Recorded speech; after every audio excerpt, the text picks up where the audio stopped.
Congratulations on purchasing your RETeval device. In this video, we will go over what you will find in the box once you receive your device.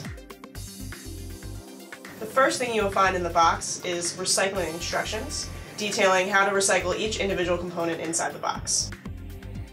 You will find the RETeval device, where you can run the tests from the device itself. You will also find the base, which you can connect the device to the computer to view the results and the raw data. You will also find the user manual, which describes how to use the device and common protocols. You will also find the dust cover, which you can cover your device with when it's not being used so that nothing gets onto it. You will also find a box of sensor strip electrodes, which are sticker electrodes that can be placed on the face and connected to the device. You will also find the RETeval accessory kit. Inside this accessory kit, you will find the sensor strip cable to connect the sensor strip to the RETeval device. For RETeval Complete users, you will also find the DIN cable.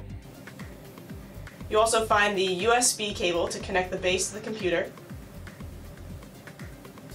a power brick to power the base in order to charge the device.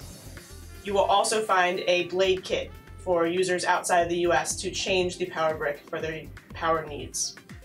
Lastly, you will find a tube of new prep for skin preparation to use these skin electrodes.